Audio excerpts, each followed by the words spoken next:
Angithathe leli thuba ukunibingelela nikhuluma noKhweshube Madlala. Ngithi angithathe ithuba nginibingelele endaweni zonke lapho enibukela nikhona. Namhlanje ngithanda ukuthi sikhulume ngeGobongo. Ngoba kunabantu abangambulelekile kahle, abangazi ukuthi kahle iGobongo kuyini, futhi abanye ngokwenkolo zabo nangokosiko labo iGobongo alenziwa ezinye indawo. Into eyiGobongo nje ayaziwa ukuthi iyini. Namhlanje ngithi ke ake ngithathe leli thuba ukuthi ngikhulume ngeGobongo, ngithi nje ukucacisa lapho nalapho engizofinyelela khona. Kubalekile ukuthi njengoba siphila la emhlabeni kunezimo ezenzakalayo empilweni, uthola ukuthi kwesinye isikhathi akusikona ukuthi ngoba mhlambe kuvalekile inhlanhla zakho ngoba naku mhlambe uyathakathwa, kuvalelekile inhlanhla zakho ngoba nakho namanzi amnyama, awuthola imisebenzi ngoba kunezinto ezithile ezenziwayo.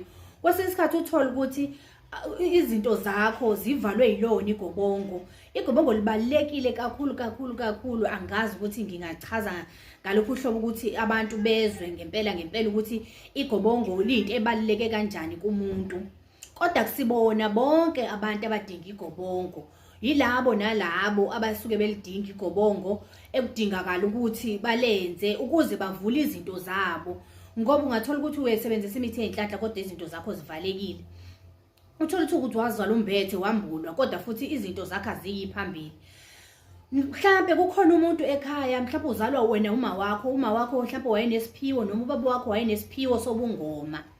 Ngalokho ke umuntu mengabe kade ingane oyizalayo wena okade unesiphiwo, kuyaye kudingeka ukuthi uyenzele iGobongo phela ukuze nayo ziqaqeke izinto zayo, noma kuthiwa ayizothwasa ngoba iGobongo kusuke kungashiwo ukuthi mangabe udla iGobongo udlela iGobongo ukuthi uzothwasa. iGobongo suke lizovula la ekusuke kuvaleke khona ezintweni zakho ezasemsamo, lizoqaqa lapho ke lona ukuthi ayivuleke ke phela impilo iqhubekele phambili. Ngoba mhlawumbe kwesinye isikhathi umuntu okuzalayo unesiphiwo kodwa futhi akazange azasithathe leso siphiwo, wagcina nje esiziba eza ukuthi kunento ekanjena, wagcina engaqhubekanga nayo.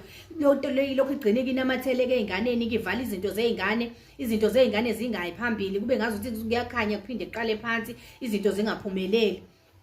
Mhlawumbe unenkinga isiso sakho sihlale sigcwala umoya njalo, engathi ungawumuntu nje ongahlale ezisuzela njena, uhlala uqumbile. Kwesinye isikhathi uyalunywa ungazi unama-ulcer esiswini, uhlala unesilungulela nje, kuhlaze kungekuhle nje, inhliziyo incane engathi ungaphalaza. Kwesinye isikhathi engathi ungabe uyihlalela wedwa ungakhulumisi umuntu, uyihlalele njalo uzohlalela khona uyithulele. Ngolinye ilanga ufica usizi ngathi ungakhala, awazi ukuthi kwenze njani, awazi ukuthi kahle kwenzakalani empilweni.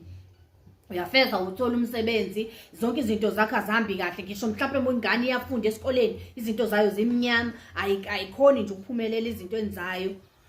Yaye kudingeke ke lapho ke ukuthi ke ubheke ukuthi ke kahle ikuphi, ngoba phela usithola ukuthi mhlawumbe usukwenzile lokho okunye otshela ukuthi ikona, kanti mhlawumbe kusuke kuyilona ke iGobongo leli elidingakalayo ke. Lapho ke kusafanele ungenelele manje na uyenze iGobongo ukuze izinto zakho zikhanye. Nje ngiyacela ukuthi nje ababukeli bakuthathe lokhu bakusebenzise ukuze phela siyeni phambili nempilo, siqhubekeni nempilo nezingane zethu, singashiyi nezinkinga zethu esizithwele thina esiyabazali. Gcina inkinga zehlele einganeni, nezingane gcine nazo sihlupheka, impilo yazo ingayi phambili ngenxa yokuthi thina esabazala sizisukumela izinto, siyashiye kanjalo, sigcine nezingane sezihlupheka, gcina ingane seyenza izinto ezingafanele engaplananga empilweni ukuthi ngazenza ngenxa yobukhelesi bethu thina esabazali. Ngiyabonga kakhulu.